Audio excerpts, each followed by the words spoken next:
একটা বাংলা বাক্য কল্পনা করুন। যদি আমি বলি সে আমার তাকে হাসপাতালে দেখতে যাওয়াটা অ্যাপ্রিসিয়েট করলো। সে আমার তাকে হাসপাতালে দেখতে যাওয়াটা অ্যাপ্রিসিয়েট করলো। এই কথাটাকে আমরা ইংরেজিতে কিভাবে করে বলি? আমরা বলতে পারি he appreciated me visiting him in the hospital, নাকি I visiting him in the hospital, নাকি my visiting him in the hospital. কি হবে? এটা নিয়ে আমাদের অনেক কনফিউশন হয়। এরকম আরও অসংখ্য বাক্য রয়েছে, একই ধরনের কনফিউশন হয়। এই কনফিউশনটা ভেঙে দেওয়ার জন্যই এই ভিডিওটি করা হচ্ছে। এই জায়গাটাতে যে সঠিক উত্তরটি তা হচ্ছে he appreciated my visiting him in the hospital. খুবই অদ্ভুত শোনায়। মাই কেন হবে? হয় আই হবে, না হলে মি হবে। কিন্তু এখানটাতে মাই কেন হচ্ছে সেটা একটু ভেঙে বলি। লক্ষ্য করবেন যে এই বাক্যটিতে যেই ভদ্রলোক আমাকে অ্যাপ্রিসিয়েট করছেন তিনি কিন্তু আমাকে অ্যাপ্রিসিয়েট করছেন না, তিনি আমার হাসপাতালে দেখতে যাওয়া এই ঘটনাটাকে অ্যাপ্রিসিয়েট করছেন, আমার কোনো একটা কাজকে অ্যাপ্রিসিয়েট করছেন। আমরা কি শিখেছিলাম? যদি বলি আমার কলম, সেক্ষেত্রে মাই পেন হয় না? সেক্ষেত্রে আমার যদি একটা কাজ হয় সেটাও তো মাই হওয়া উচিত। অর্থাৎ যদি আমার তাকে দেখতে যাওয়া এটিকে যদি আমরা একটা ইউনিট ধরি তাহলে আমাদেরকে কিভাবে করে বলতে হবে? My visiting him in the hospital. অর্থাৎ আমরা বুঝতে পারছি যে এইরকম অনেকগুলো বাক্য রয়েছে যেখানটাতে আমাদের কোনো একটি কাজকে অ্যাপ্রিসিয়েট করা হচ্ছে, কন্ডেম করা হচ্ছে, কন্ডোন করা হচ্ছে, কংগ্র্যাচুলেট করা হচ্ছে। এই ধরনের বাক্যগুলোতে আমরা আই বা মি ব্যবহার না করে মাই ব্যবহার করতে পারবো। বাট এক্সাম্পলগুলো আমাদের খুব ভালো করে লক্ষ্য করতে হবে। আরেকটা এক্সাম্পল দিয়ে বলি, I condemned his going there. I condemned his going there. আমি তার সেখানটাতে যাওয়াটাকে একদম অগ্রহণ করলাম, আমি তাকে সেটাকে মেনে নিলাম না। এই যে আমি তাকে কন্ডেম করলাম, আমি কিন্তু তাকে কন্ডেম করছি না, আমি তার একটা কাজকে কন্ডেম করছি। আমি কোন কাজটাকে কন্ডেম করছি? তার সেখানটাতে যাওয়াটাকে আমি কন্ডেম করছি।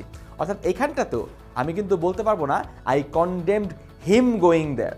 না, আমি এটাও বলতে পারবো না I condemned he going there. আমাকে বলতে হবে I condemned his going there. এখানটাতে যদি আরেকটা এক্সাম্পল দিয়ে বলি, he appreciated our coming back. সে আমাদের ফিরে আসাটাকে অ্যাপ্রিসিয়েট করেছে। এখানটাতে সে কি আমাদেরকে অ্যাপ্রিসিয়েট করেছে? মোটেই না, সে আমাদের একটা কাজকে অ্যাপ্রিসিয়েট করেছে।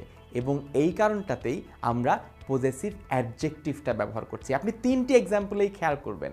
আমরা প্রথমে বলেছিলাম যে মাই গোয়িং দেয়ার বা my visiting him in the hospital, এখানটাতে আমরা ব্যবহার করেছি পজেসিভ অ্যাডজেক্টিভ।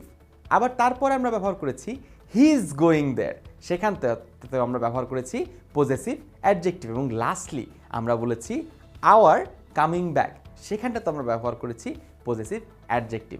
অর্থাৎ অন্য কেউ যখন আমাদের কোনো একটা কাজকে কংগ্র্যাচুলেট করে, কন্ডেম করে, অ্যাপ্রিসিয়েট করে, কন্ডোন করে, এই অ্যাক্টিভিটিগুলি যখন আমাদের কাজের ক্ষেত্রে করা হয় তখন আমরা পজেসিভ অ্যাডজেক্টিভ ব্যবহার করে থাকি। কিন্তু এই একই কাজগুলো যদি আমাদের কাজের ক্ষেত্রে না করে সরাসরি আমাদেরকে করা হতো, ফর এক্সাম্পল সে যদি বলতো যে he appreciated me for visiting him in the hospital, সে আমাকে অ্যাপ্রিসিয়েট করেছে তাকে হসপিটালে দেখতে যাওয়ার জন্য, সেক্ষেত্রে কিন্তু ব্যাপারটা একদম ঘুরে যাচ্ছে। সেক্ষেত্রে আমরা মোটেই পজিটিভ অ্যাডজেক্টিভ ব্যবহার করছি না, সেখানটাতে আমরা প্রোনাউনই ব্যবহার করছি। মি অবজেক্ট প্রোনাউন ব্যবহার করা হচ্ছে। সে আমাকে অ্যাপ্রিসিয়েট করেছে, সে আমাদেরকে ফিরে আসার জন্য অ্যাপ্রিসিয়েট করেছে। He appreciated us for coming back, আমাদের ফিরে আসার জন্য আমাদেরকে অ্যাপ্রিসিয়েট করেছে। অর্থাৎ আমাদেরকে বাক্যটির মধ্যে বুঝতে হবে যে যেই কাজটি করা হচ্ছে, যে কংগ্র্যাচুলেট করা হচ্ছে, কন্ডেম করা হচ্ছে, কন্ডোন করা হচ্ছে, অ্যাপ্রিসিয়েট করা হচ্ছে, এই জিনিসগুলো কি আমাদেরকে করা হচ্ছে নাকি আমাদের কাজকে করা হচ্ছে? তাকে করা হচ্ছে নাকি তার কাজকে করা হচ্ছে? আমাকে করা হচ্ছে নাকি আমার কাজকে করা হচ্ছে? যদি আমাকে করা হয় সেক্ষেত্রে আমরা মি ব্যবহার করব, অর্থাৎ অবজেক্ট প্রোনাউন ব্যবহার করব। যদি আমার কাজকে করা হয় তাহলে আমরা পজেসিভ অ্যাডজেক্টিভ ব্যবহার করব।